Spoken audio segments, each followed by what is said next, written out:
Hello, What up? everybody, and welcome back to our live show. This is Starlight Beacon Transmissions live. This is episode 81 of our main show. Yes, just in time for the end of the year, and this is our last live show until 2023, where we will be coming back with a vengeance. But before I get to the announcements here, we have a great show for you tonight. We're going to talk a little bit about the High Republic, just a little bit, because there was a little bit of news that came out this week, and then we are diving right into our 5th anniversary celebration of the most divisive Star Wars movie of all time, The Last Jedi. Some hate it, some love it, some think it's okay. We are just going to talk about it and hang out and have a good time. So that's what we're doing. And tonight I am joined by two of our team members. So happy to have both of these wonderful people with me. I have Ira and Rachel. Welcome back, my friends. I am so happy to have you back. So happy to be back. Yes. Hello.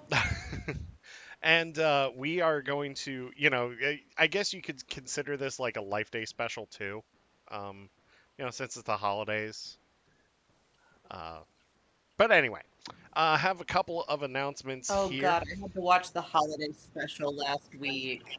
Oh yeah, that's right, you did. Oh yeah, that's right. Yeah. Yeah, my friends, I told them each person that donated $100 to the White Choice fundraiser would get to force me to watch the Christmas special with them. And I didn't think my friends had this kind of money to torture me, but I underestimated how much my friends will donate to charity to torture me. Well, So, in the spirit of incredible generosity, I went and grabbed one of my friends who had never seen it before, and I made her watch it with me too, because it's more fun if you have a person who's never seen it before with you. yeah, I know she's getting Star Absolutely. Wars holiday special themed Christmas presents because yeah, yeah. It's something. If you've never seen the live action Star Wars holiday special, um, It's a doozy. yeah, it's it's pretty rough. It's uh, it's one of those things that once you see it, you there was a can't lot of unsee drugs it. in the 70s. Yeah, yeah, there were. And you can tell. I Yeah. mean, they literally had an entire segment of Wookiees just speaking in Wookiee. I'm not even going to try to pronounce that right now. I'll butcher Shriwook. it. Shuriwook. Yes, Yeah. yes. They had all these Wookiees speaking with no subtitles. They could literally be saying anything. It's just wild. Yeah. That's the fun part about it. I mean, That I really liked Grandpa's like pseudo sex dream as well. I mean, that was enlightening. It's nice to know Wookiees are similar to us. yeah. Yeah, that's for the after hours show. That's Oh, my that's bad, my following bad. right My after this. bad. But yes. So let's get into it. Oh, Royal Farm Boy says he saw the Star Wars holiday special live on TV when he was 10 years old. Ooh. Wow. Yeah, I'm buddy. sorry. What was that like? So how's therapy going for you? Exactly. Was that like a pivotal point in your life? Like, did it just change everything? Set you on a whole new course? Because 10 is a pretty impressionable age, and the holiday special is the holiday special. That's why he became a So, farmer. To boom. get away from the holiday special. Welcome to our discussion about the Star Wars holiday special, not The Last Jedi. Uh, We bamboozled you. Surprise. yes, swerve. All We right. said we'd This talk is how about we one get people thing. on stream with us. That's right. We're going to be controversial. Just kidding. We're going to talk about Wookiees and the holiday special. Yes. And the Gotcha. introduction of Boba Fett. There Gotcha. you go. Merry Christmas, everybody. My Indeed. friend who watched it with me has Mm. had stir, whip, whip stuck in her head for Oh about a no. week now. I love Oh that. I no. love that for her. If Oh, you're going to have wait, anything, though, be I'm Arthur. I keep forgetting that B. Arthur's in the Star yeah. Wars Holiday Special. I'm making her a custom wooden spoon for Oh Christmas God. that says stir, whip on it Oh because I'm an God. asshole. All right. I legit would want that. Yeah. This Chat's is just why I like don't have friends. Chat's just like, what's going on? Like, all right. So we have a couple of announcements to get through, and then we will go on from there. Just last week we were at Ocean City Comic Con. It was a lot of fun. Had a great time. Met two Power Rangers. And while we were there, found out that we're attending Farpoint Convention in February. That is a wonderful, wonderful con up in Hunt Valley, Maryland. And yeah, so excited about that. Timothy's on, may or may not show up. And if you're a Star Trek fan, Wilson Cruz from Star Trek Discovery will be there. If you're a Futurama fan, you get to meet Billy West, the voice of Fry, and Professor Farnsworth, and of course, everybody's favorite lobster Zoidberg. Yes, thank you, honey. Um, and then we also have the voice of Rocco from Rocco's Modern Life, and his daughter is on Star Trek Prodigy, and she's going to be there as well. So that is going to be a fun con. Our Like I said earlier, this is our final show of the year. We will be back January 7th to recap the holiday season and to review the first two episodes of the Book of Boba Fett. Oh wait, I'm sorry. That was Bad last year. Batch. Yes, Bad Batch. I know. I'm being I stupid. was like, what year is it? Actually, we're gonna review Kenobi again. Love it. Yeah. Sign me up. All right. We will be getting you the premieres of our RPG shows very, very soon. There's And probably some discourse. probably some discourse about what? Probably some discourse. Just about, that we haven't hit yet for Boba Fett and Kenobi. We could probably do another couple of controversial Yeah, shows. I mean, Luna brought up a great thing during our Boba We'll Fett get to that finale, where Luna talked about Spingate, the one the one guy who spun around and took the shot. Because everybody was upset about that. I don't know why. Like, let people be weird in Star Wars. He wanted to be flashy. Like, he's just a kid with a motorcycle. Like, that right there should tell you he just likes to be flashy. Go Vesper Rangers. Like, there's just, like, life is just so short. Like, why are we worried about spin tricks? Yes, exactly. And then we are also going to be next year, January, kicks off our year of transmissions bursts. As you've seen, we've already done quite a few, but we are going to be giving you more and more content as the year begins. And Abby is coming back to join me for our animated series bursts. We're going to talk Clone Wars, Tales of the Jedi, Rebels, Bad Batch, Resistance. We're going to talk all of it. So we're really excited about that. All right, let's get to the news here just a little bit. Why is it that when it's supposed to be a quiet week, they always drop news? Why? I mean, you gotta get the fandom They just going. watch us all squirm on like a Tuesday. Yeah, it's always on a Tuesday. It's always on like a Tuesday or Wednesday. Um, but Twitter's too quiet. Let's reveal something. It'll be great. Yeah, we're already not dreading being on Twitter. Anyway, Hive's back up, so if you're on Thank Hive, God. yes.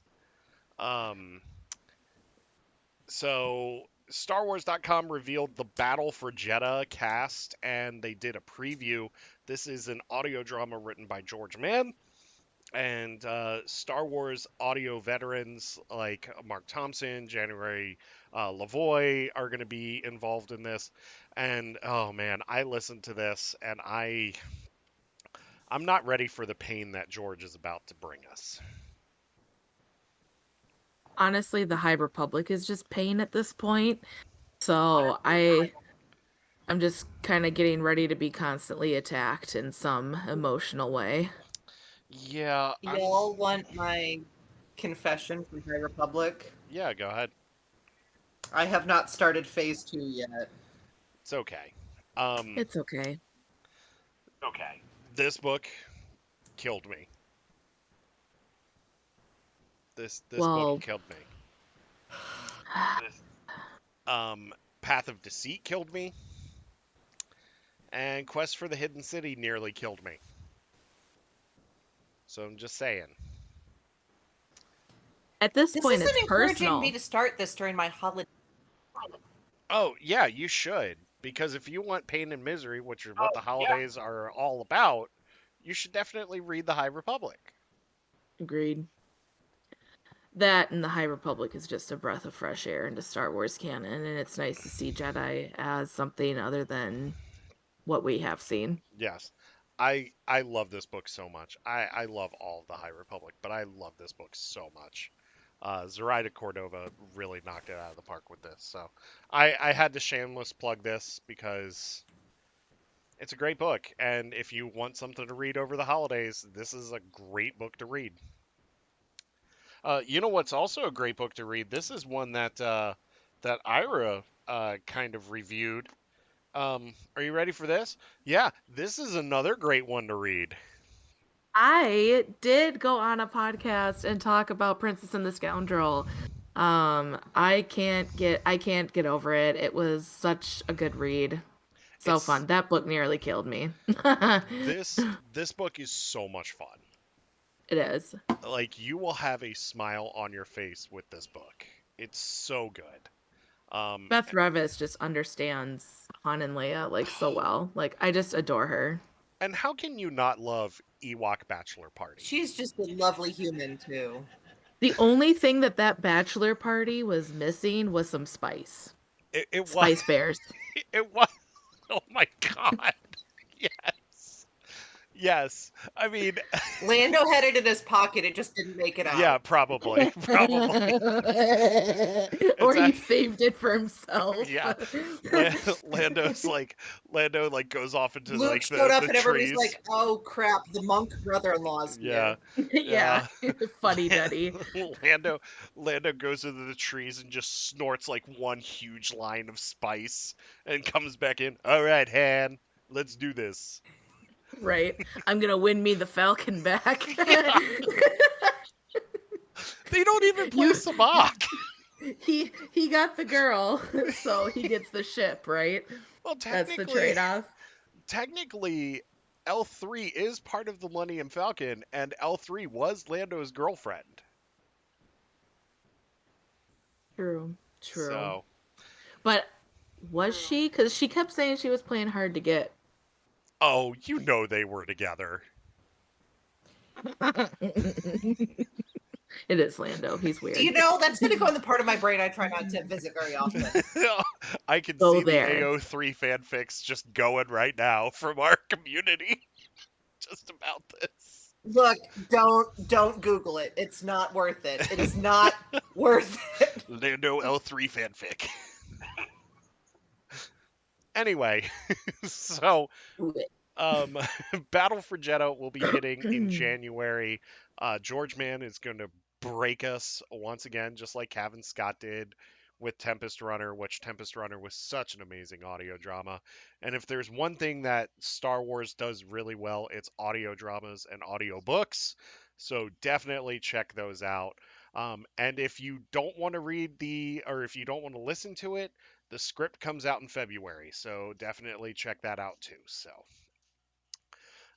shall we move on to the main topic of the evening, which is The Yes. Last Jedi And let's actually talk about not only The Last Jedi, but the tie in material that surrounds it as well. So I'm talking about the Phasma novel, I'm talking about Resistance Reborn, Galaxy's Edge, the Black Spire book, all that stuff, because honestly, in order to get a good understanding of The Last Jedi, I think that you really need to take into consideration these stories as well. And Bloodline came out around that time Uh, too. Yeah, that Bloodline came out around then too, yes. And Bloodline's crucial to The Last Jedi too. yeah, Phasma novel, fantastic. Yes. Um yeah, so actually let's talk about the tie-in before we Yes. talk about the movie here. So we have the Phasma novel, which introduces us to a couple of Sorry, I'm great. trying to talk to you guys. I got a lag, so You're fine. if I talk over you, I don't mean to. It's all good. It's all good. I blame the internet. But yeah, Yeah. the Phasma is a tie-in novel. Yes. Phasma is a tie-in novel that. Like after we got that book, I was so mad they didn't do more. Yeah. Yeah, I will say that too. Ira, your Yeah. thoughts on the Phasma novel? The Phasma novel was one of those ones that I really appreciated. One that Phasma being a woman and her being the main character of the book was really nice. And she wasn't like a helpless woman. Hey, She Kat. was a badass. Yeah. And it was a really fun book that I think reading before The Last Jedi just kind of brought a little bit more depth to Phasma, just in terms of a lot of things. Like, you kind of understand why she is the top dog, why she's the stormtrooper leader, why she's like who she is, and it's because of that novelization. And I know a lot of people don't like that. They feel like, oh, I have to Because read a she's book in order to understand. ruthless. Exactly, she's ruthless. She is willing to do what she needs to do, and I know people don't like that they have to read books in order to understand stuff, but that's kind of how it's always been with Star Wars. You've always had the books to supplement, so Yeah. I think this one's worth it. And it makes her death in The Last Jedi like even more impactful, knowing that she's been through what she's been through to get to where she is in that movie. Mm-hmm. And her fight with Cardinal, now Archax, is a brutal fight. It's a brutal fight in that book, and you almost think that Archax is about to take her down. Yeah. Yeah, she busted her ass to get where she is. Hmm. So there's a reason why she's ruthless and why she's like so tough. And um, you know, I was sad that she It also died. helps you understand Hux. Yes, yes, absolutely. I completely forgot about the Hux element for a moment. Because it's his dad in it, right? Mm-hmm. Yes. Armitage. It's Armitage? Yeah, however Yeah. you want to say it. Yeah, Dad's a that's bigger right. asshole than he is. His dad's a huge asshole. Armitage Hux is the Hux we see. Brendel Hux is his dad. Okay, so Brundle There you Hux. go. Okay, That's what yeah. it is. I get them confused because, yeah. Okay. Any other thoughts on Phasma? Um, I mean, the Not novel. from No, not from me. I was just making sure I didn't accidentally talk over Rachel. Yeah. Rachel? Nope, I'm sorry, guys. All right, so Phasma, if you haven't read it, or if you haven't All read right. it, read it. It's a great book and introduces us to the character of Vi Marati, who is pivotal in Galaxy's Edge, Mhm. both in the book and the theme park. So let's actually move on to, because Phasma is kind of like the immediate prequel to The Last Jedi. actually, let's talk real quick about the Canto Bite tie-in, and then we're going to talk Bloodline, and then we'll go into the movie here. So, Canto Bite is a book about. Hey, Zach, how's it going? Is a book about the planet of Canto Bite, or the city. It's Cantonica is the planet. The city's Canto Bite. It's been a long week. um, It has. yes, and this is a series of short stories that center around different citizens in Canto Bite, and one of them, my favorite one, actually dealt with a sommelier and and her acquisition of some wine. Like I really enjoyed that one. Um, Thoughts on Canto Bite? I haven't read it. For me, Canto Bite was just a fun book. It kind of reminds me of any of the collection novels that we get that are just groups of short stories. They're always fun. They always add a little bit of spice to it. But I had fun reading it, but if I'm being completely honest, the Canto Bite part of Last Jedi was my least favorite, so it wasn't like Oh that book was gonna blow my mind. no, it's my least favorite too, and we'll get to that. Okay. We'll get to that. Um, And it has nothing to do with the characters. I just want to like emphasize that it has nothing to do with the yeah, characters for that part. it- Okay. yeah, no, I totally get it. And then we had Bloodline, which is a Leia novel that deals with the formation of the Resistance. And, well, we already knew that the First Order was forming in the unknown regions, but we kind of see a sect of the First Order form in this book. And it also deals with Leia dealing with her past and with um, Vader being her father, and that coming to light.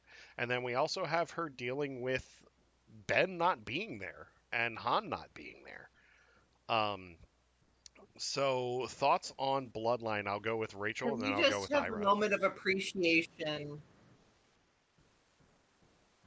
for Han Solo in this novel? Yes. Yes.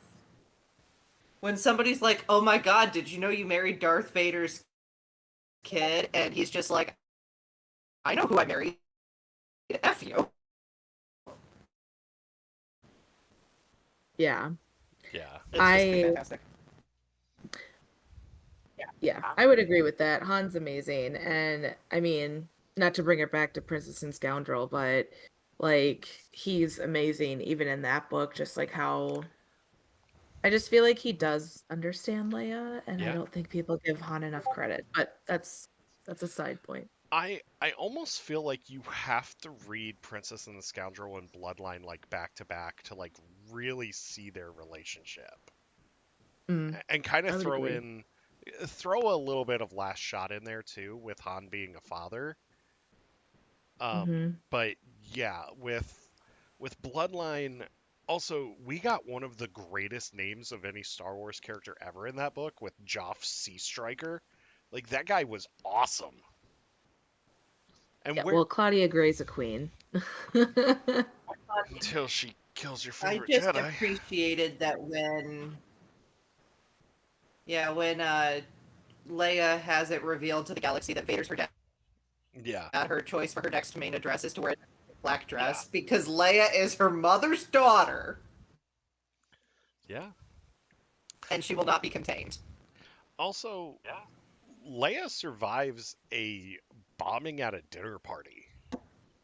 She's a badass. Yeah, She also survives the vacuum of space. Say what you will, but like I, I Leia is amazing, and mhm, I Bloodline was one of those books that when I read it, one, I couldn't put it down, and two, I made everybody read it. My mhm. mother uh was not really into the Star Wars books because she's like, I don't really like all the weird names and the weird stuff.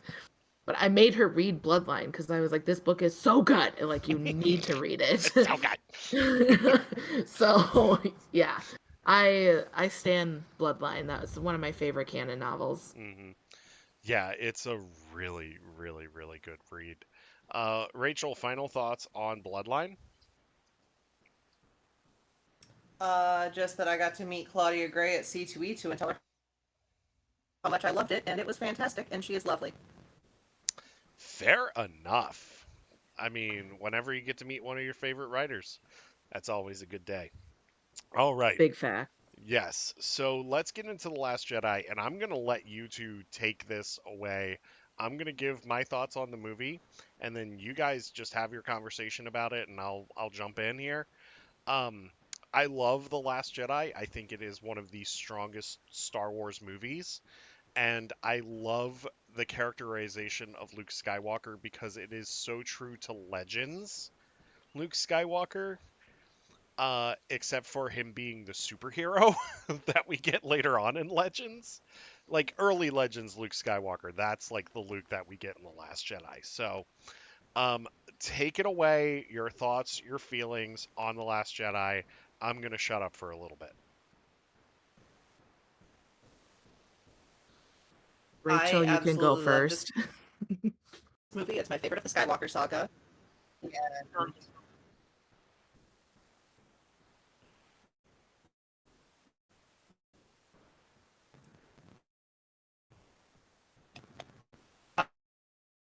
oh, sorry, I got messed up with the delay. But yeah, it's my favorite of the Skywalker saga.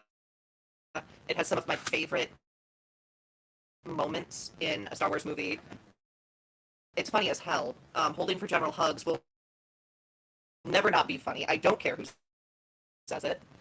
But yeah, that's my thing. I love Holdo. I love Rose. If anybody wants to come out against Rose, they can fight me. And yeah, I don't know. I love this movie. I got to see it in theaters again this summer, and it was as good as it was the first time. Cool. Um, so I have a lot of thoughts. I love this movie as well. I think that is the strongest of the sequel trilogy. I think that Rian Johnson did a lot of really beautiful things. I think, aesthetically speaking, The Last Jedi is one of the most beautiful movies I've ever seen.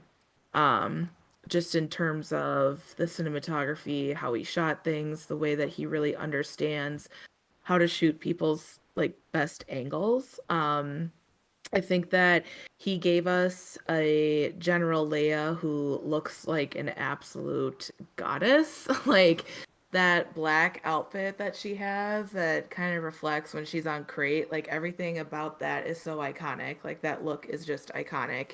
Um, I think that he um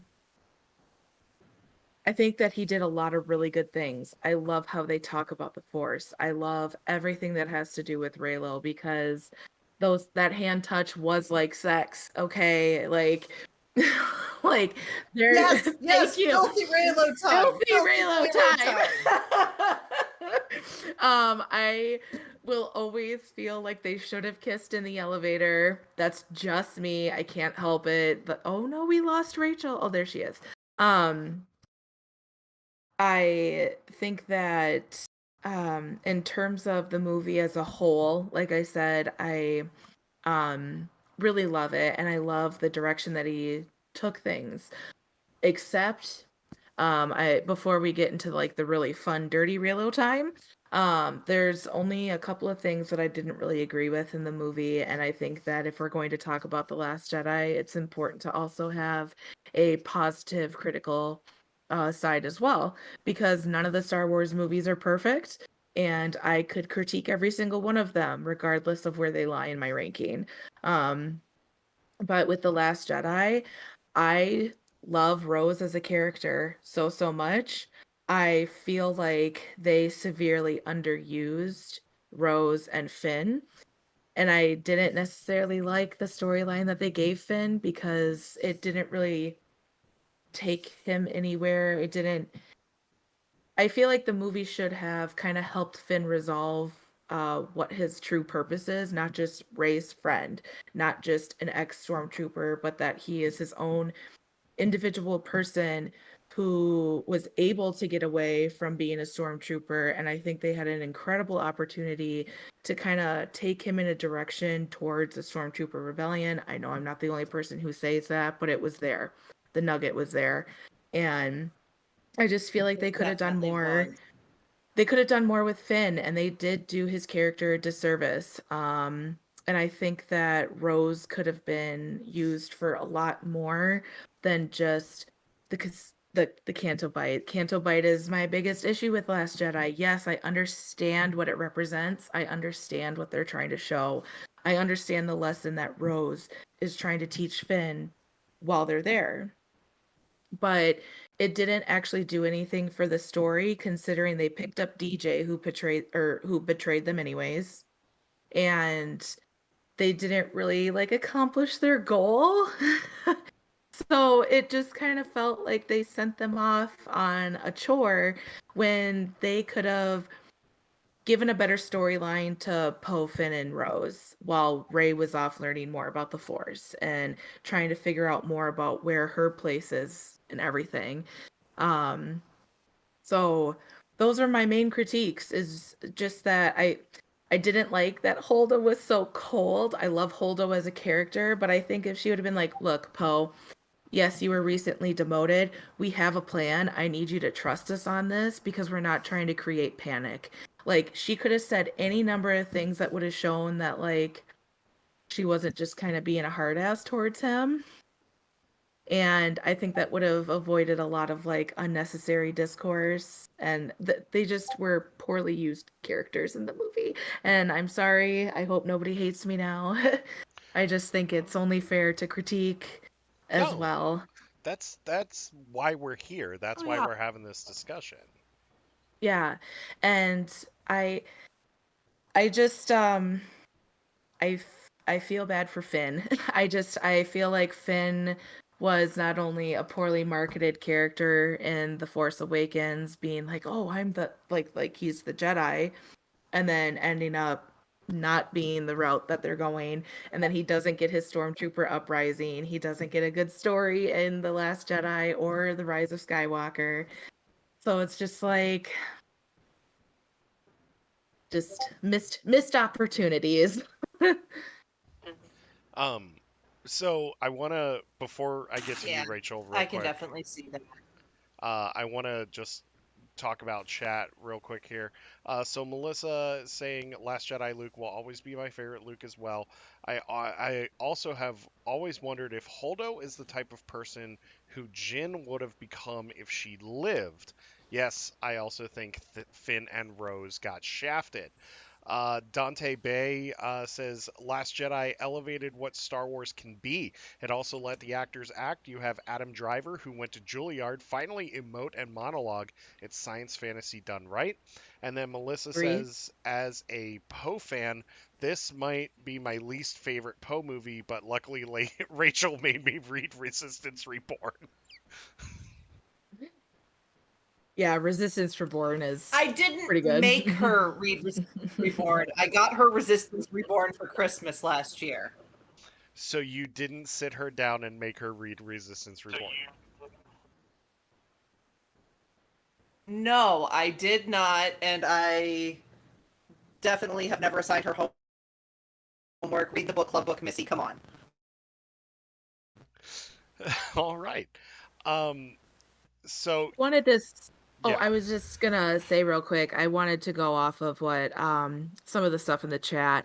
yeah. Like, I completely agree that The Last Jedi did elevate what Star Wars could be, and it was because it did take it in a lot of bold directions. And like Rachel had mentioned earlier, it has given us some of the most stunning moments. I mean, I still remember you could hear a pin drop when Holdo sent the ship through Snoke's ship, and I just remember the theater being completely silent, and Yeah. just the play on sound with that was stunning. It was absolutely stunning, and Crate, of course, absolutely gorgeous. Octo, all these things were Beautiful just visually. stunning to look at. I could and Adam I'll reiterate, Ryan knows how to shoot people so that they look their most beautiful. I mean, Adam Poe. Everybody looked gorgeous. Like, whew, I was bothered that Now when we movie. talk about Adam Driver's pecs,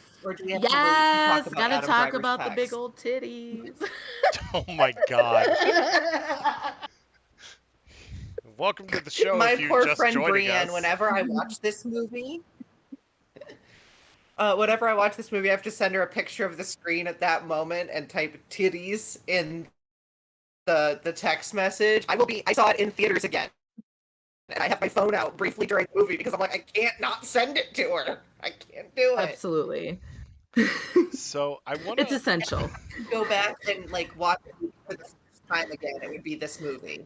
You want to talk about essential reading? Adam Driver's titties. That's essential reading. Essential Legends collection right there. That's right. But I want to talk about the Holdo maneuver real quick because you both hit the nail on the head. It is an incredible scene. I was sitting there with my wife and two of our friends. We went opening night that Thursday night, and as soon as the ship ran through Snoke's ship, my wife had like a death grip on my arm, like because like that's like more like Ben Swallow.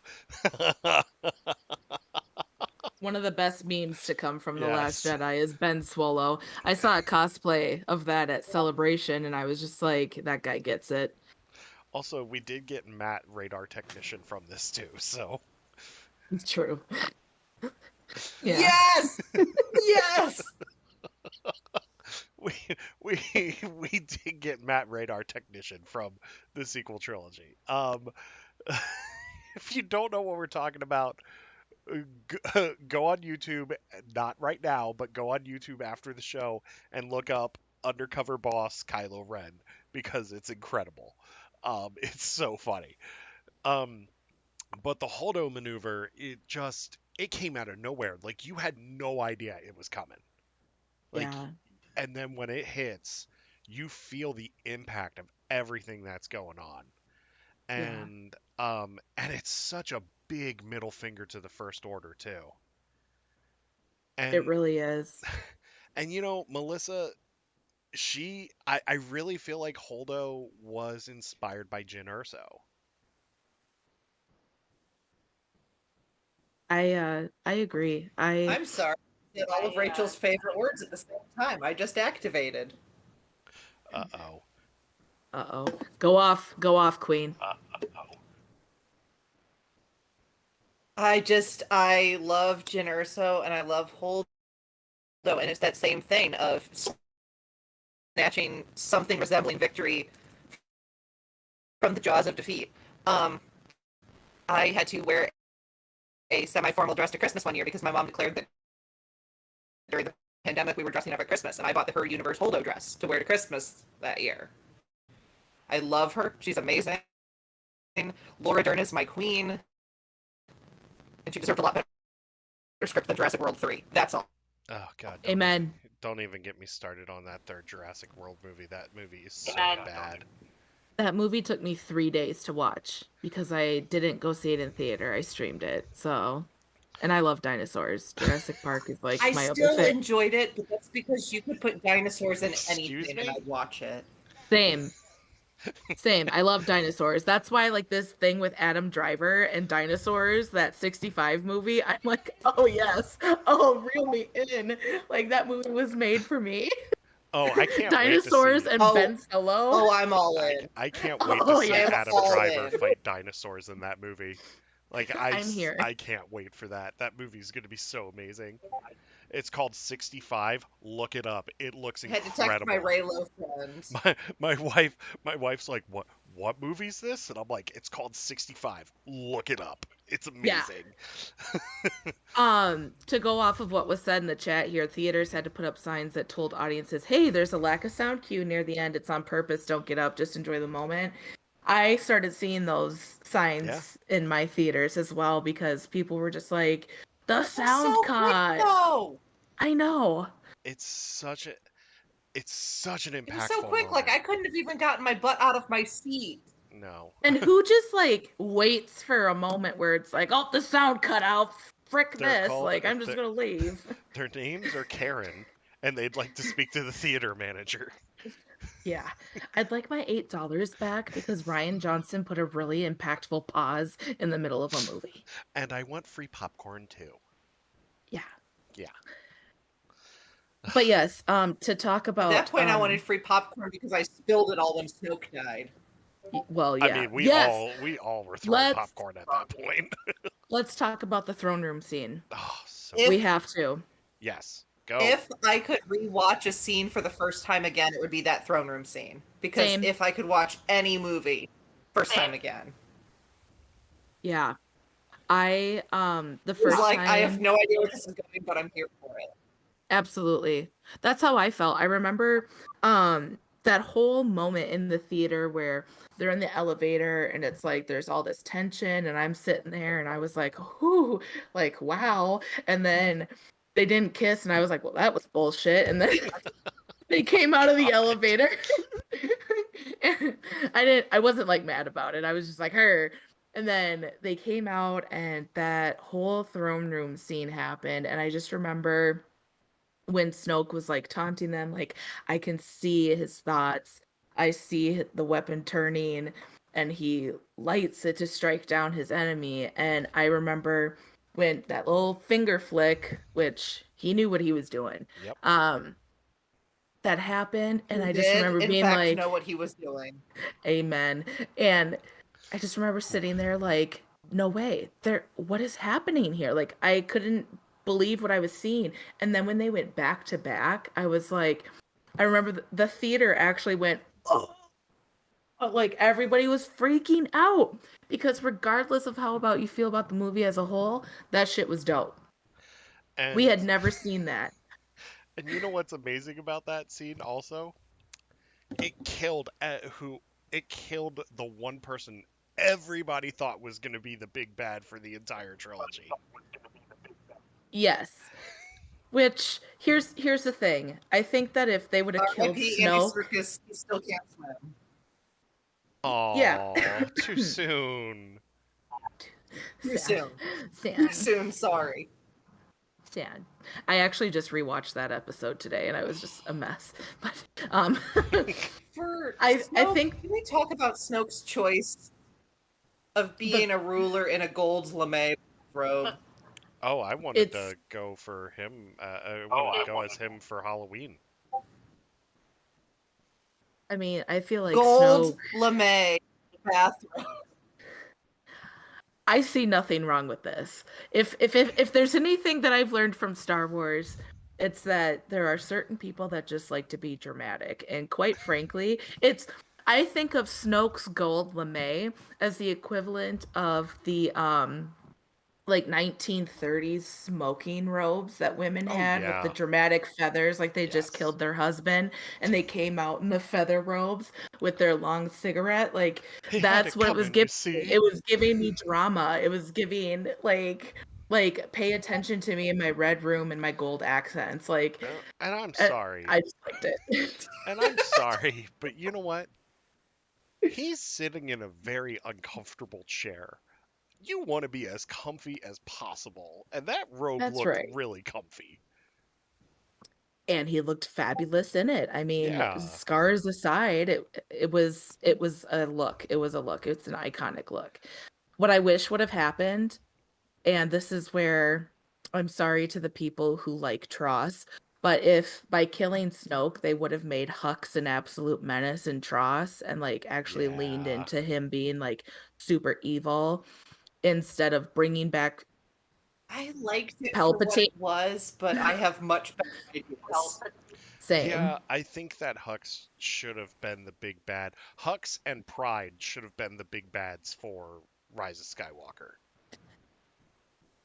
Yeah, I have But all sorts of we thoughts. did get another 40 minutes of Ian McDermott chewing the scenery, for which we are all thankful. That's true. That is true. Um, Melissa. I mean, we did the payoff. Melissa in chat. He wanted to mess with Ben, so he raided his grandma's closet. I like what Rural Farm Boy said when the Supremacy got hyperspace punched. That was a sound never heard in any other Star Wars. That's And I true. actually kind of wanted to talk about that for a second Yeah, because one thing that Star Wars is really known for is their sound mixing. Like, what's one of the most iconic sounds you can think of right off the bat? lightsaber. Lightsaber, TIE Fighter, the seismic charges in Attack of the Clones. Oh, I love Like, that sound. the fact that instead of giving us a crazy sound mix, like for that hyperspace scene, he gave us silence. I was like, dang, that's bold.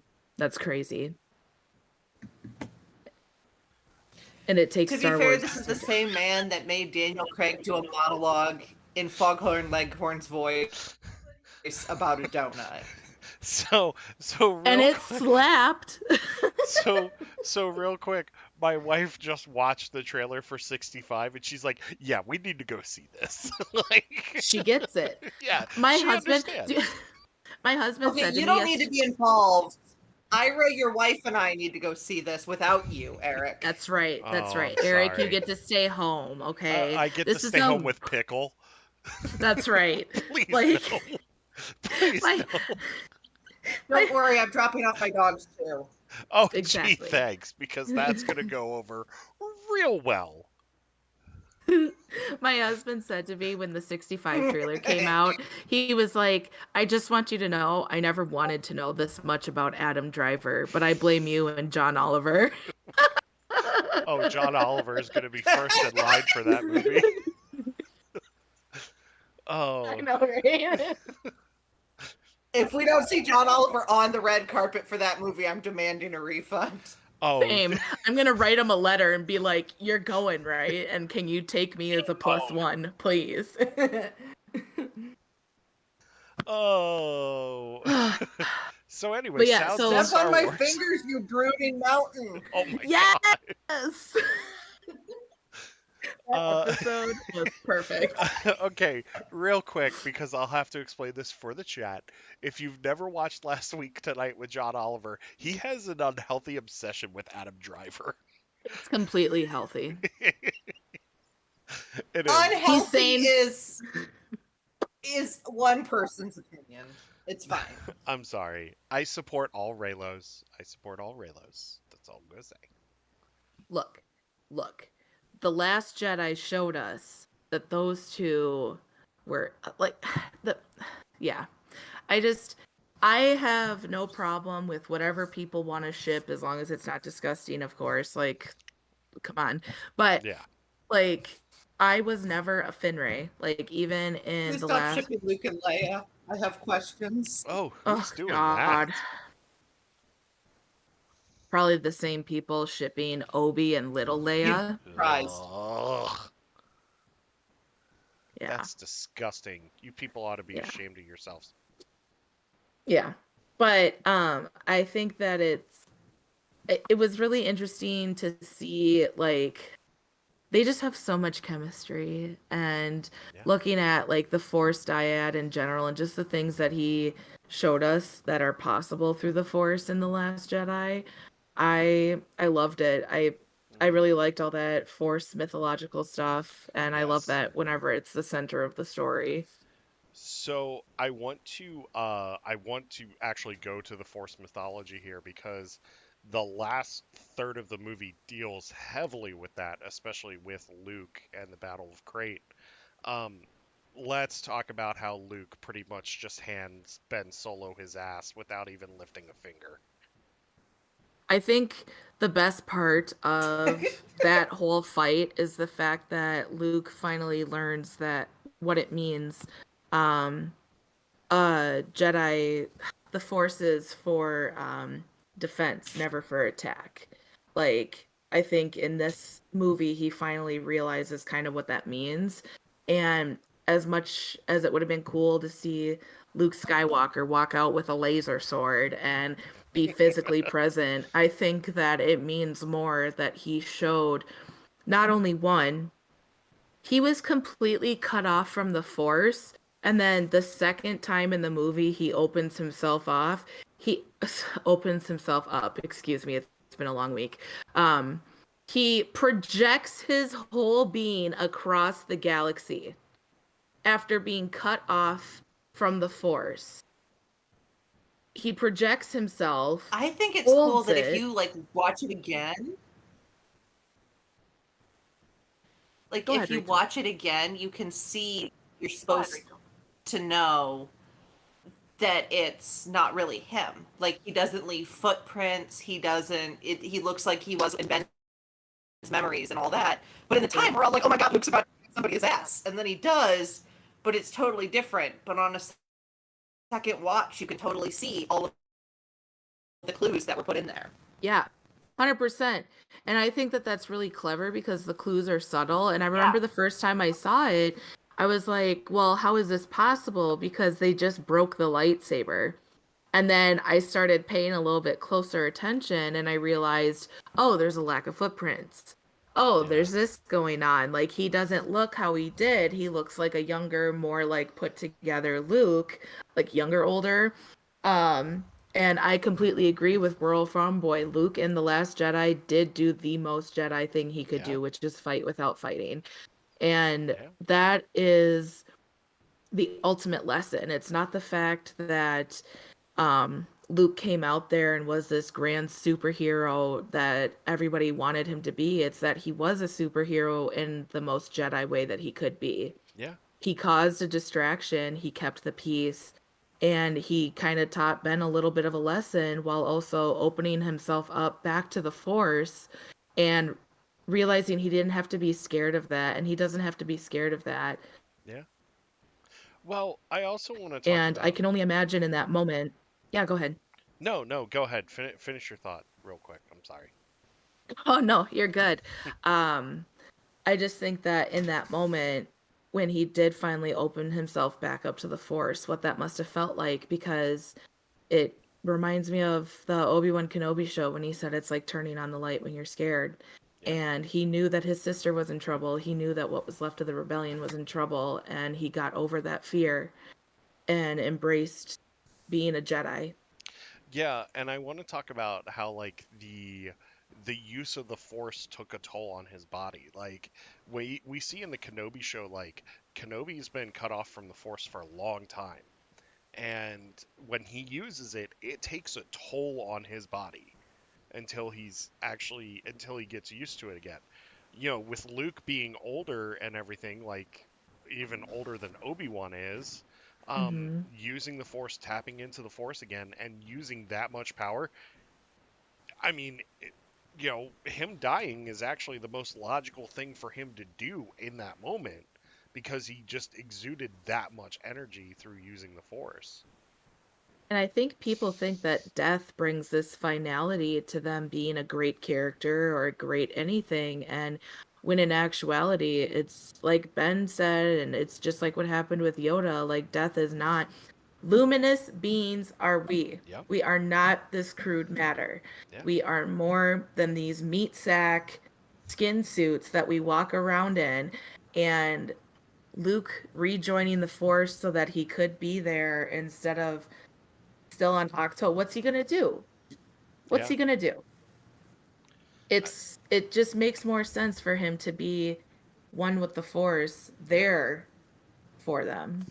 And just knowing that Octo was such a holy place for the Force, and like how he like Ray feels like a strong light and strong dark there, for Luke to pull on the Force from both of those sides to project that and still do the right thing, it's incredible. Yeah. And I just love the parallel as well. I mean, since we're talking about his death, there is a reason why I have the beginning of his journey and the end tattooed on me. It is because of the parallel, always looking to the horizon, never in the present, never Yeah, in that moment.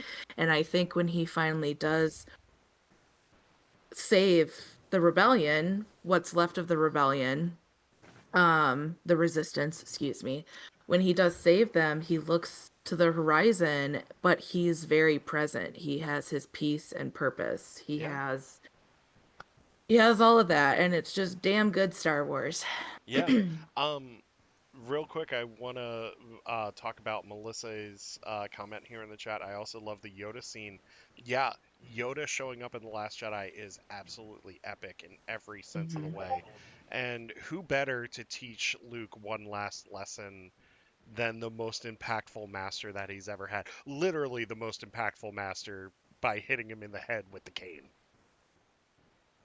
Yeah, I completely agree, and I love that he came back to say we are what they grow beyond. And I think about all that time as a parent. I think about how it's not about being a failure. It's about making sure that we teach them to be more than what we are, and sharing that knowledge. And I just, yeah, this movie just had so many impactful moments that I think are so often overlooked because of the hate, because of Yeah. the weaknesses, and I just wish the fandom would kind of shift focus again. Yeah. And Melissa, you hit the nail on the head. Yoda is being Rafiki in that situation because I was just thinking about that. Um, I'm gonna take your stick. yeah, yeah. And wow, why'd you do that? Well, because the past hurts, and you got to learn from it, and that's what Yoda says. And Yoda also has this great tidbit where he says, "The greatest teacher failure is." And oh, I mean, it's such a great life lesson to learn too. Like, how many times have we all failed in our lives, and we've learned from those mistakes? Yeah. I don't know about y'all, but I screw up at least once a day. Oh, me Like, too. Nobody's I'm definitely perfect. not perfect, and No. I think that having Yoda come back, for as many faults as Yoda had, nobody come for me, but as many faults as Yoda had, and the fact that he let his own dogma blind him in many ways, he still had a lot of wisdom. And there were some things that I think in the end he did understand, and those were the lessons that he passed on to Luke. Yeah. Oh, Dante. Dante said Yoda was spoiled for me, literally sitting in the theater waiting for it to start. Open Instagram and boom, picture of Ghost Yoda. Oh, that's awful. That's I absolutely don't know how awful. I didn't get this movie spoiled for me, but I somehow didn't. Probably because I was in exam week of grad school, so like I wasn't on the internet except for to write exams. Mm. Fair enough. But when Like, you haven't followed any of the startup of this movie, like I didn't follow any of the hype or anything. So like it was I was walking in completely unknown. Oh, well, that's nice. I had seen the trailers, like I loved the trailers. I remember all the discourse that just the trailers brought up because people were like, "Was that Luke's voice saying the Jedi have to end?" And I just remember being like, "Come on, guys. Come on." Like let's just see where the story's going, and people just freaked out. Man. yeah. Um, what's one thing that thinking of this movie, there's one thing that I would have loved to have seen. Now that we've gotten Shadow of the Sith, I wish that Lor Santeca had been the one to guide Rey and Chewie to Octo, and Luke and Lor had had like one more meeting together. Yeah, that would have been cool. Yeah. Um, Yeah. so should we talk about the other tie-in material, or what do we want to talk about?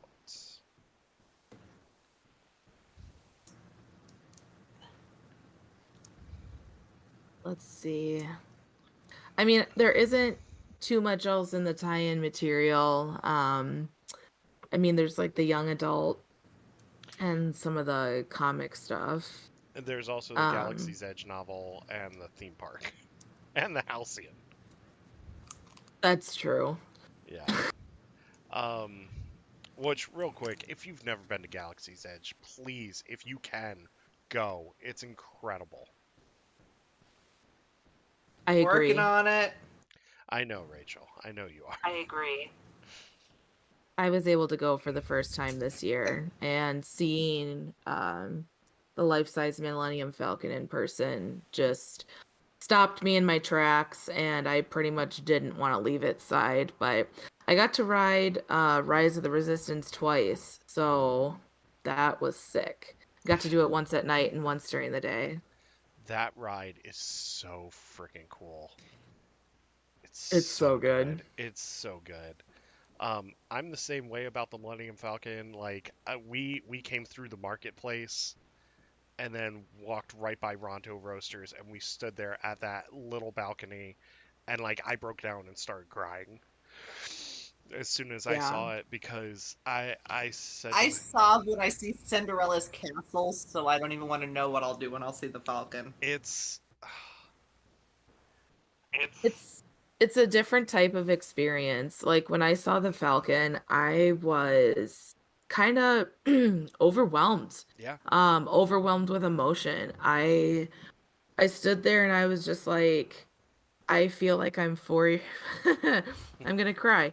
I feel like I'm 4 years old again. I'm staring at this thing that didn't ever feel like it would be real, yeah, and here it is. And oh my God, there's stormtroopers, and yeah, just walking around and taking everything in. And like, I got to build my lightsaber while I was oh, there, and that was an experience. yeah. And I, I just, yeah, it's crazy. It's so crazy. Um, yeah. I mean, and then you get to fly the Falcon.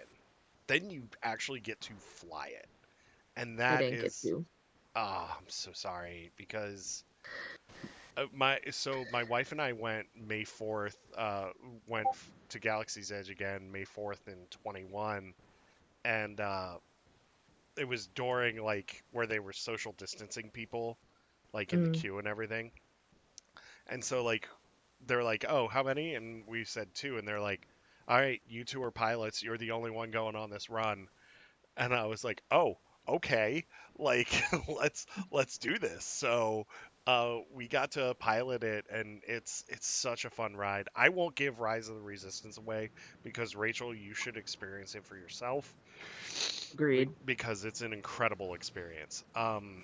The That's lights, one thing I hmm, Oh, I was just gonna go off of that real quick and say that yeah, that's one thing I appreciate about the fandom in general is that we all collectively agreed not to spoil Rise of the Resistance. yeah. It's yeah, because it's one of those things where it's such an immersive experience that watching a video on it is not going to do it justice. Like you have to go in there and you have to see it for yourself. And plus, I mean, who doesn't love Oscar Isaac being Poe Dameron and talking to you? So, you know, Big that, facts. yeah. I think my friend Missy might have just fainted in our comment section. Um, but let's talk about the story for it. So this ties into the Black Spire Outpost novel. So Vi Marati and Captain Cardinal, or AKA Archex, they're sent to Batu to establish a new resistance base. Leia has personally sent Vi Marati and Archex to Batu, and they crash land. Their stuff is stolen by smugglers and pirates, so they have to work to get that back, as well as recruit for the resistance and build a new resistance base. So that's a lot of fun. And then, meanwhile, while that's going on, the First Order is going after Vi Marati and Archex because they found out that they're on Batu. So it's an interesting book, but I have to say, really great detailed layout of Galaxy's Edge in that book. I uh I agree with that. After reading the book and then seeing Galaxy's Edge, it's like there's just I think I remember reading in an interview or something like that that they actually worked very closely together, Hmm. like when writing the book to make sure that like there were certain details that weren't missed, or like if there were details in the book, they were added to Galaxy's Edge. And Hmm. can't remember where I read that, but I know that there was a lot of collaboration happening there so that it felt really authentic. Hmm. And my favorite place to hang out there, besides Ronto Roasters, is Mubo's Droid Depot because how can you not love that place? It's so fun. All the Yes. little droid friends. Hmm. It's And so fun watching people build their friend. oh god, it's such a great experience. It's such a fun experience. And then of course, Oga's Cantina. How can you not love Oga's Cantina? Especially with DJ Rex. It's a vibe. Mm-hmm. So yeah, Galaxy's Edge, go there, experience it. The Halcyon ties into it as well, because it takes so Galaxy's Edge takes place between 8 and 9, so we're in this rebuilding the Resistance era, timeline, which is what Resistance Reborn is about.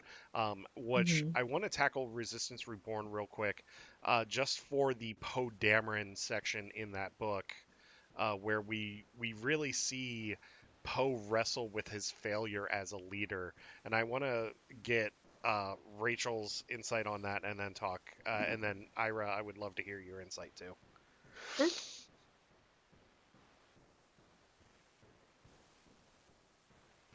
Yeah, I love Poe's arc in the sequels. I don't remember if I've said before on this or another podcast that Poe's arc means the world to me because in the past couple years I've taken over leadership positions, and Poe Dameron is one of the first ones. Like Leia and Padme made it look easy. It is not that easy. It is very, very hard every single day, and Poe shows that. He screws up pretty massively. He messes up. He goes back and has to fix it and everything. And his whole arc through that, including Resistance Reborn, when he has to basically tell his crew what happened and that they might not want to follow him anymore, is pretty amazing. Also, Finn Poe Nation rise during Resistance Reborn because they're so gay, guys. They're so gay, and Disney just can't see it. What else? I don't know. I love that book. I have read that book an ungodly number of times. I think I read it 4 times before Rise of Skywalker was even released.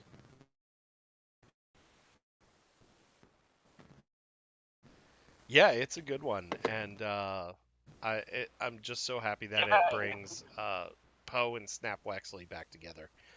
Ira, your thoughts on Resistance Reborn? Um, I really enjoyed Resistance Reborn as well. I think the way that all of the different storylines were tackled in the book was really nice.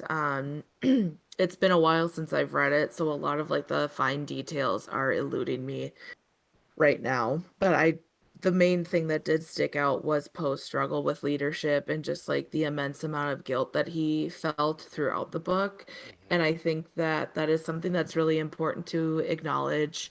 Um, because so a lot of times when a person makes a mistake, they immediately feel like, oh my gosh, I did this and now I don't know if I can continue doing this. I don't know if I should be a leader. I don't know if like I can actually recover from this mistake. And I think one of the big things that is important from this book is that while Poe is struggling with that, nobody else gives up on him. Nobody else ever says like he's not worthy of being a leader. They just try to bump steer him and help like kind of guide him and like let him know like hey like if we didn't believe in you we wouldn't be like still doing stuff. So that's one of the things that I really enjoyed about the book, was just seeing somebody like actually struggle with a mistake that they've made instead of Yeah, um it being kind of glossed over. yeah. Um, I'm just gonna. I should have written better notes for this, and I apologize. But I'm gonna open up the floor. Whatever you both want to talk about, go ahead, because I'm loving this conversation.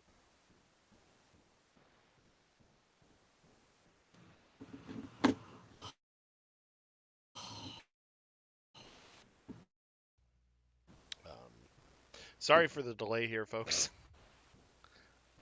Sorry, my friend Missy is texting me on the side, and she's mentioning Resistance Reborn. Oh, nice. The fact that Wedge and his wife both pack without telling the other is hilarious. Yeah, that's such a great bit in Resistance Reborn. Um, Yeah, yeah, Wedge is so good in that And book. Wedge finding out about Luke's death. I completely forgot about that if I'm being honest. I only read Resistance Reborn the one time because I just didn't have time to like reread it.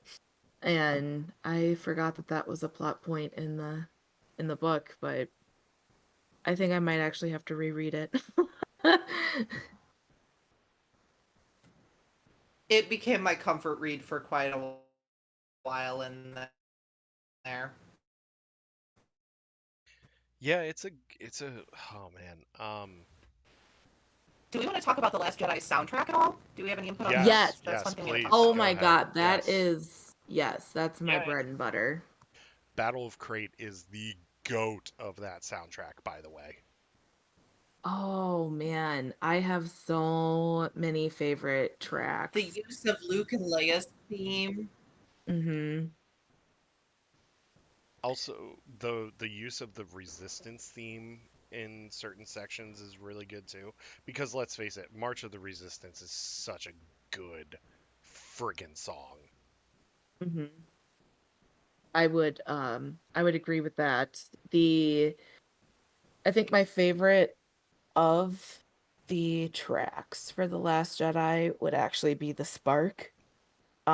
There is Ooh. something about that track. It Peace and Purpose and The Spark are the Yes, two I think that's tracks my favorite where too. I you can just picture it. You can feel that anticipation and you're listening to it and it's like, "Oh my God, you just it's one of those things where John Williams is such a genius and you can hear the story in those tracks. That spark, that hope, that reignition, um the driving of that song and then when he does finally come out and you just have like the big swell, like it just I love it so much and for the spark to lead into the track The Last Jedi, it's just it's good stuff. 17, 18, and 19 on the soundtrack for me. The Spark, The Last Jedi, and Peace and Purpose. Yeah, those are My all good. favorite. Chrome Dome's really good too. I Rondon love is fun. the smallest thing that I love in this soundtrack is if you're watching the movie, there's the Star Wars end credits music, but if you keep listening, like quietly, when the In Memory of Our Princess comes Yeah, up, it's a really quiet version of Leia's. It is Yeah, yeah. absolutely gorgeous. makes me cry every time. I always actually love listening to the Yep. finale track on every single title yeah. because it's kind of like getting all the best bits and pieces Hmm. throughout the movie right after the main theme. Like you just kind of get to sit and live like in that movie again Yeah. and be taken on the journey. Mhm, mhm. Al- So, yeah. Also, I want to also point this out. Ryan Johnson did release an all just soundtrack version of the movie where there's no dialogue at all. So you Mhm. can just watch the movie with just the score. And I gotta tell you, it's so much better. I mean, it makes it even better. Like The Last Jedi is an amazing movie, but it just makes it so much better. I would agree. I got the chance to watch it as I well. love the music on Octo too. Like that's some of Yeah. my favorite is that Octo music that they have. Same. Yeah, Octo is really good just because of like the mystery and everything that surrounds that island. Farm Boy, the Spark, holy shit, hits hard in my opinion. Oh, the tears. Yes. Same. Completely agree. Completely agree. One of the I things I believe the like kids nowadays would say that it slaps. is that what they would say? They don't say slaps anymore? I don't know. If you're over 30, who knows what the kids are saying I anymore? don't. Pretty much. To go off of what you were saying about Octo though, Rachel, like that was one of my favorite tracks from The Force Awakens was the Jedi Steps tying into the finale Yes. because of that little Yes, I theme that love that one. the motif that it introduced for that, which then became what I think of as the theme for Octo. So like track number 2, Octo Island, Mhm, like mhm, mhm. absolutely love it. And I love the use of Ray's theme in the Octo track as well, because Yeah, it's very subtle, but it's there. yeah, I agree. One thing, um, I just lost my train of thought. I started and then my brain was like, nah, never mind. Real quick, is the Spark the one that has the kind of like military version of the Force theme, like being built up at the end? It's like that dun. Dun, dun, dun, dun, dun, dun, dun. Yeah. Yep. Yeah. Yeah. Oh, it's so good. Because I think that's when he winks at 3PO. It is. As yeah, it's such a Oh, great bit. Master Luke. And he winks at him, and then it just keeps building, and then you get dun, dun, dun, dun, dun, dun, dun, and then it builds and builds and gets faster and faster, and then he's outside. Yeah. And everybody's just staring in anticipation, and they're like, everybody's standing up, and it's like you can see, oh, trying not to cry. You can see like that spark of hope happening. You Yeah. can see everybody's like, oh my god, it's Luke. No, it's Sorry, fine. the music gets me. It's fine. It's that spark of hope. Yeah. It's that moment of it's holy shit, that's fucking Luke Skywalker. Like It is. It is that moment. It really is. That's fucking Obi-Wan Kenobi. Yeah, yeah, pretty you much. understood the reference. Yes. Thank you. Yes. I am him. I understood that reference. I am Obi-Wan Kenobi. That's such a great interview. It's such a great interview.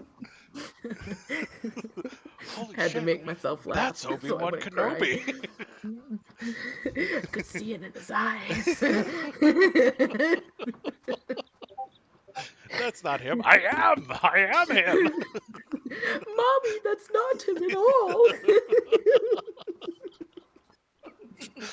We've lost it. And it's great.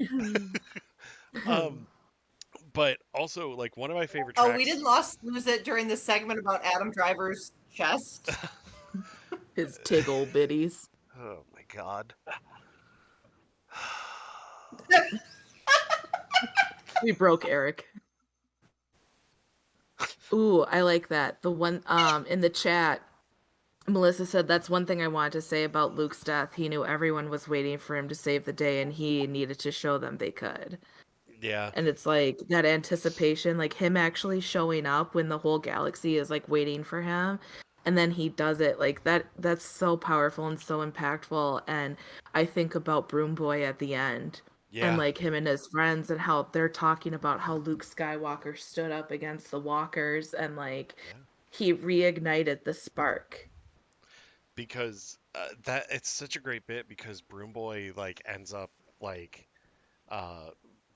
you know showing the Starbird on the ring because he's like so inspired by Luke Skywalker's story and Luke Skywalker's sacrifice.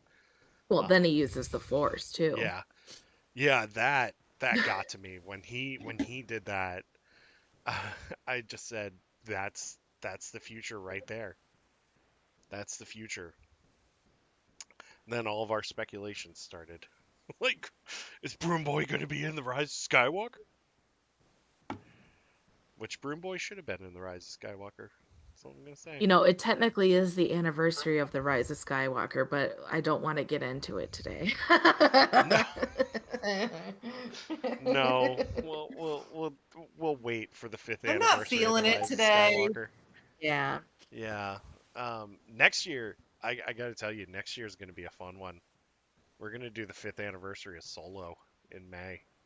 Well, that will be fun. I love Yeah, Solo. Yeah, me too. Solo is one of those movies that you put on when you I'm just want to down. watch like like just fun Star Wars, not like Yeah. you know, you just want something fun to watch and you can't go wrong with the Kessel Run. So Yeah. So, speaking of Solo, and then we'll get back to The Last Jedi here. I met Timothy Zahn at AwesomeCon, and I told him how much I loved Scoundrels. And he's like, "Oh, you mean Solo's 11?" And he's like, "That was such a fun book to write." And I said, "It's such a great, fun book that, like, if you love Han Solo, really, people, I know it's not canon, but if you love Han Solo, read Scoundrels. That's all I'm going to say." a fun little book. Yes. Anyway, so back to the music of The Last Jedi. Let's also talk about Kylo Ren's theme here, and how menacing it is, like even more so in this movie than it is in others. Kylo Ren's theme is just Rey's theme. Bum, bum. Exactly. It's just Rey's theme inverted and in a minor key. It's why they work Yeah. so well together. It's John Williams' way of doing like his own little dyad. Yeah, yeah. And then like hearing his theme like be more upbeat and positive in the Rise of Skywalker after the Ben Solo turn is such a great bit too. Um, let's just face it, John Williams will always be the GOAT when it comes to movie soundtracks. Why I made the shirts I did. Yeah, oh yeah, I need one of those by the way. Go to Nerf Herder Co. Still available. Get a John Williams shirt. Yes. Yes, exactly. Um, but yeah, the music in this movie is so good, and it works so well with the story that Ryan tells. Especially like the throne room scene and just everything. There's as much as I don't like Canto Bite, though there is there is one track. It's called Fun with Finn and Rose. I love that. That's a great name for a track. Yeah. Fun with Finn and Rose between that and then the Fathiers. Yeah, Um all yeah, the Fathiers, yeah. That's yeah, what it's called. Those are just really fun. And you could tell like John Williams was probably having fun. Like yeah, it yeah. just between the Canto Bite music, like I don't know, it's kind of like the Cantina song Hmm. for the casino. Like I don't know, Yeah, I liked it. yeah. And I also have one more thing to say. Battle of Crate, he uses the original uh Attack on the Millennium Falcon. Dun, dun, dun, dun, dun, dun, dun, dun, dun, dun, dun, dun, dun, dun, dun, dun, dun. He uses that in that movie, and it's brilliantly done, especially when they're going through the caves. And then you see that freaking porg hit the window of the Falcon. Thoughts on porgs? We stand. Yes, absolutely. I love porgs. I would die for porgs. Yeah. My my wife said there's that scene where the Yeah. one porg is like stepping on Luke's lightsaber and the other porg's like looking into the lightsaber, and my wife said if one of these porgs dies, I'm walking out of this theater right now.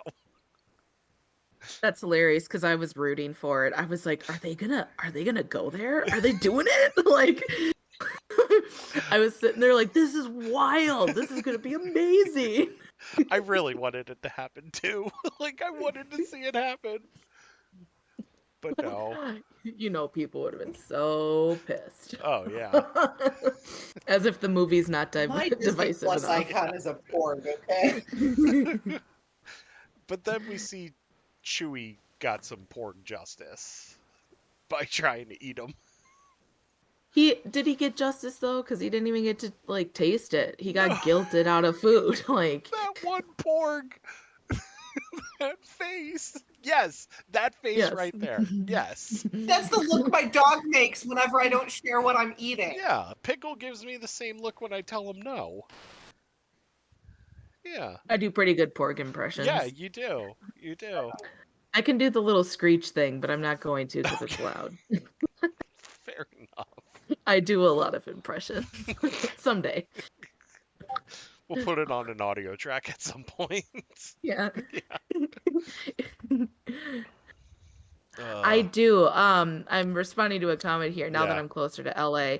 It is my absolute dream to go to the Hollywood Bowl and see John Williams Yeah. live. Sometimes I see the cost of the tickets and I'm like, I need a sugar daddy to like hook me up. But it's every year last weekend of August, first weekend of September. I want to try and do it in 2023 because he's old. And I Yeah. will probably never forgive myself if I don't at least try. Yeah. Melissa. To be I fair, think he's Luke doing also something with looked the down the Chicago barrel. Symphony. Yeah, I think he's always doing something with different symphonies. Yeah, I think he. Sorry, there's a little bit of feedback there. It's all good. Sorry, there's a little bit of. Um, yeah. Luke also looked down the barrel of a saber with his first try, but he's not a bird. Like he's not. He's not a space puff. Right. He's just a derpy kid. Like he was like, what does this do? Look at Like, this.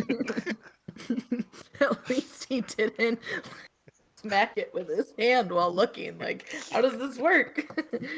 That's essentially what the porgs did.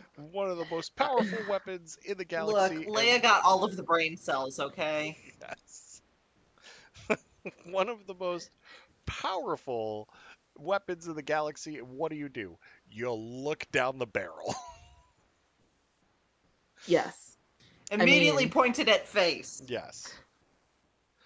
That would be ooh. like if I was handed like a modern day gun now. No, I'm just kidding. I wouldn't look down No. the barrel. I've had my gun safety class. I know what to do. Me too. I just think it's silly. It is. Silly. It is silly. But Star Wars is silly. John Williams is coming to see the Chicago Symphony Orchestra, but they are sold out already, and it's not till the end of March. Are you Oh, serious? John Williams, Washington, D.C.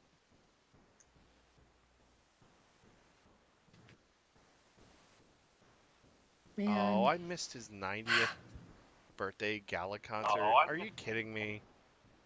You did. I had major FOMO watching a lot of my friends on Instagram go to his birthday concert, and I was just like, man, that's the dream. Yeah.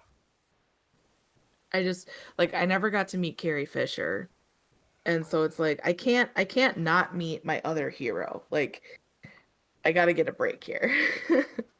I did get to meet Ewan McGregor this year, so I mean okay, but got to meet John. Pickle, what are you doing? Sorry. You're all good. Sorry. Yeah. I don't even. My dog's wrapping himself like a cross-stitch pattern, so same. Now I'm trying to look to see if they're going to do Star Wars in concert at the Baltimore Symphony Orchestra.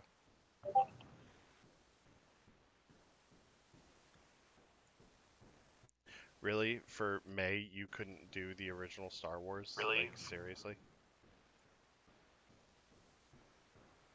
They're doing And- Force Awakens in Chicago. Oh, Hey. nice. Hey. All right. So, anything else to add on The Last Jedi before we wrap up the 2022 year? Or is there anything Star Wars related that you would like to talk about real quick before we wrap everything up?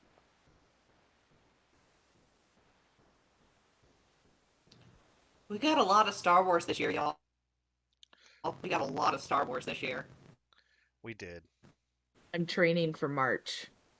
It's going to be March Star Wars Madness Oh, shit. cuz it's going to be there's like 2 or 3 projects in March overlapping, and I'm just like I don't even know how to like prepare for all the stuff we're going to get Yeah, because cuz we're there's like isn't there like a book and Yeah, I'm just thinking we a had couple of books. even just television. We had 3 live-action series this year. Yeah. I keep So forgetting March- Boba Fett was Two this year. Face High Republic. Yeah. What's March? for sure Jedi Survivor That's right. And the tie-in novel. and the tie-in novel, and then I think there's also some overlap with the show. We'll get I don't Bad remember. Batch. And then what is the other I one? think that's when Mando starts. Yeah, March 1st, Mando. might be starts. right. Yeah, March. yeah. I So, mean Mando. yeah. So we get Mando March Big 1st. tin can. He's a big tin can himbo. That's what he is.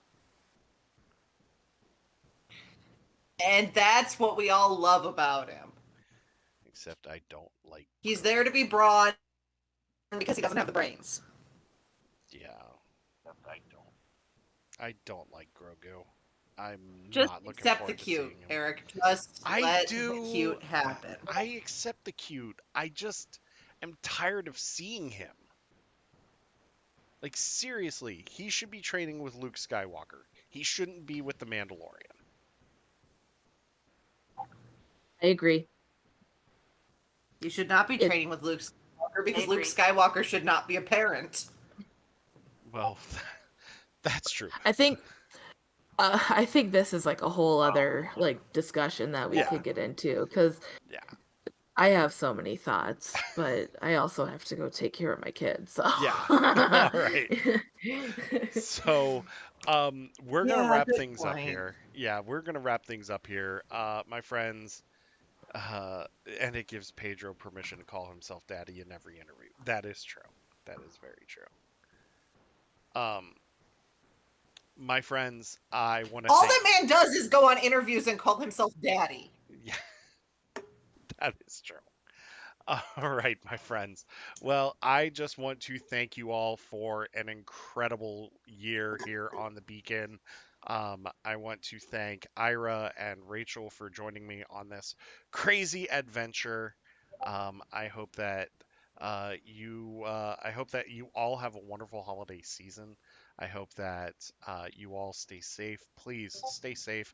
Wear your masks. The pandemic is still going on, and just make sure that and this holiday season, enjoy it. Take a step back and just relax, enjoy it, and just, you know, be with the ones that you love, even if they're just friends. Friends or family too. So, uh, that's it for us. May the force be with you. That's what Star Wars is about found family. Yes, that's it. exactly. That's it for us. May the force be with you. May you always yes. fight for light and life. And remember, we are all the Republic. We will see you January 7th for our next live show, and we are covering the Bad Batch. So until then, my friends, that's it for us. We will see you next time. Bye. Happy life